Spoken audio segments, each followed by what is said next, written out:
using integrations, equations of motion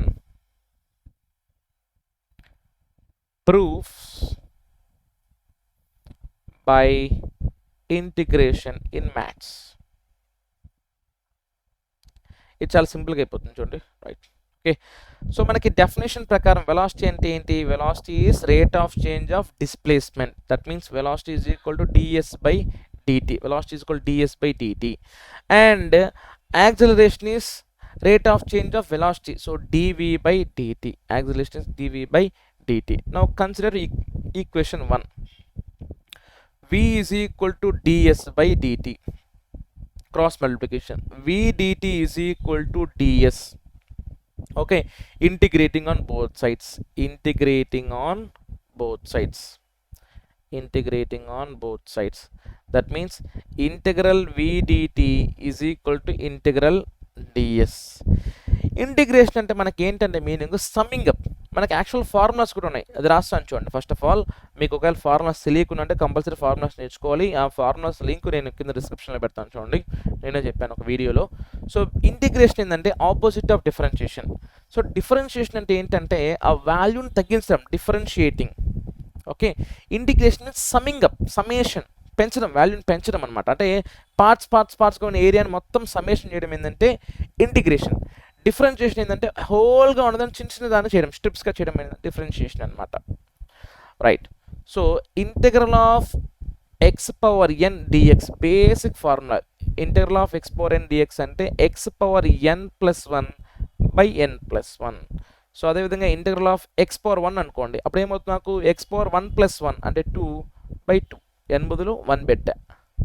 integral of x power 2 అనుకోండి, x power 3 by 3. Integral 1 అనుకోండి, x అవుతుంది. ఎందుకంటే integral 1ని మనం ఎలా రాసుకోవచ్చు? ఇంటెగ్రల్ x పవర్ 0 రాసుకోవచ్చు కదా. అప్పుడు ఏమవుతుంది నాకు? x power 0 plus 1 by 0 plus 1 అంటే x బై 1 x. సో ఇది ఐడియా ఉండాలి. So now integral v dt is equal to integral ds. But v మనకి వెలాసిటీ మారుతూ ఉంటుంది కదా, సో లిమిట్స్ పెట్టుకుంటాను, initial velocity and final velocity. So what is integral v? Integral v అంటే ఏమొస్తుంది నాకు?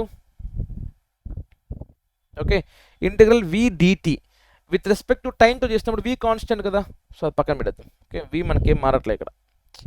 ఇక్కడ నేను విత్ రెస్పెక్ట్ టు టైంతో చేస్తున్నాను, ఇక్కడ విత్ రెస్పెక్ట్ టు టైంతో చేసినప్పుడు నాకు v కాన్స్టెంట్. ఇక్కడ మనము చాలా ఇంపార్టెంట్ వినండి, ఇది విత్ రెస్పెక్ట్ టు dxతో చేస్తేనే x మారుతుంది. అలా కాకుండా సింపుల్గా 2x అనుకోండి, 2 constant with respect to dx. ఇక్కడ x function v dt is equal to integral ds కదా. సో బట్ మనకి v మనకి కాన్స్టెంట్ అనుకునేకి లేదు, ఎందుకంటే మనకు ఆల్రెడీ తెలుసు v is equal to u plus at అని మనకు ఆల్రెడీ తెలుసు. అప్పుడు v is function of time కదా, సో అది vలో రీప్లేస్ చేసుకుంటాను చూడండి. v is equal to u plus at into dt is equal to integral ds. ఇప్పుడు చూడండి, integral u dt plus integral at dt is equal to integral ds. So u constant ఇప్పుడు with respect to టైంతో, u into integral dt plus ఇక్కడ మనం టీని చేస్తాం with respect to dt, ఇక్కడ a constant. So a into integral t dt is equal to integral ds. ఇప్పుడు integral 1 dx అంటే ఏం చెప్పాను నేను? x. అదేవిధంగా ఇంటెగ్రల్ 1 dy అంటే y. ఇక్కడ దేంతో విత్ రెస్పెక్ట్ టు డెరివేట్ చేస్తాం అదే వస్తుంది మనకి. అదేవిధంగా u ఇంటూ ఇంటెగ్రల్ dt అంటే t plus a into integral t అంటే t స్క్వేర్ బై 2. నాకు చెప్పుకున్నాం కదా, ఇంటెగ్రల్ x పవర్ 1 dx అంటే x square by 2. So is equal to integral ds అంటే s. So therefore s is equal to ut plus half at square. s is equal to ut plus half at square. So అదేవిధంగా తర్వాత మనం ఇది చూసుకున్నట్లయితే a is equal to dv by dt. First in fact ఇది చేసినచ్చు. So a is equal to dv by dt. So a dt is equal to dv. So again integrating on both sides. So integral a dt is equal to integral dv. So integral a dt. So a మన constant ఇక్కడ. So integral dt is equal to integral dv. So dv మనకి with respect to vతో చేస్తున్నాం. So v is function. v మనకి రెండు రకాలుగా ఉంటుంది, initial velocity, final velocity అని, కాబట్టి లిమిట్స్ రాసుకుంటా నేను. సో ఏ ఇంటూ ఇంటెగ్రల్ డిటి అంటే నాకు ఏమీ లేకపోతే ఏమొస్తుంది, నాకు డిటి అంటే టీ వస్తుంది. So a t is equal to integral d v అంటే ఏమొస్తుంది, నాకు v over the limits u to v. ఎందుకంటే వెలాసిటీ మనకు మారుతుంది కాబట్టి లిమిట్స్ పెట్టుకోవాలి, initial velocity to final velocity. So a t is equal to ఈ విలో వి పెట్టండి, ఫస్ట్ ఇప్పుడు అప్పర్ లిమిట్ పెడతాం, v minus lower limit integral x d x అనుకోండి, ఏమవుతుంది మనకి ఎక్స్ స్క్వేర్ బై 2. ఒకవేళ లిమిట్స్ ఉంటే ఏం పెట్టుకుంటామంటే మనము 0 to 1 అనుకోండి.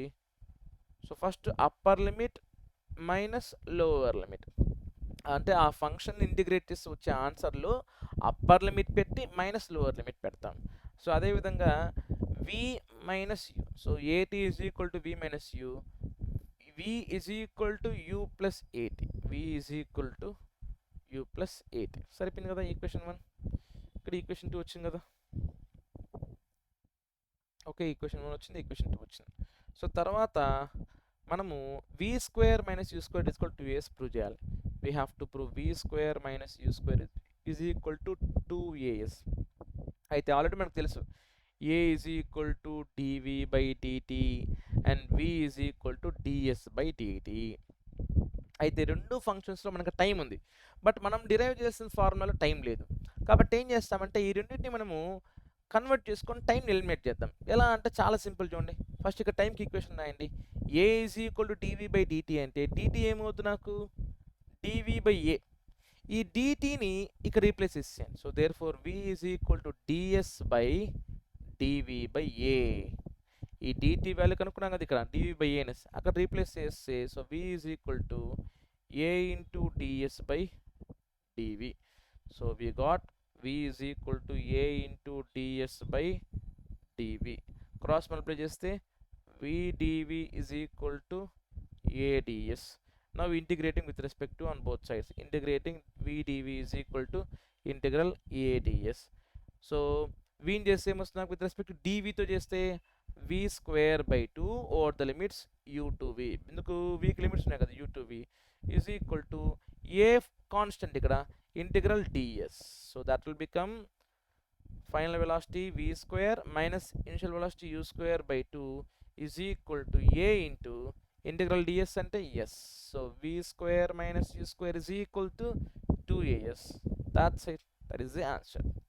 Okay. So in this way మనం ఇంటిగ్రేషన్ చేసి కూడా ప్రూవ్ చేస్తాం అన్నమాట. రైట్. Thank you.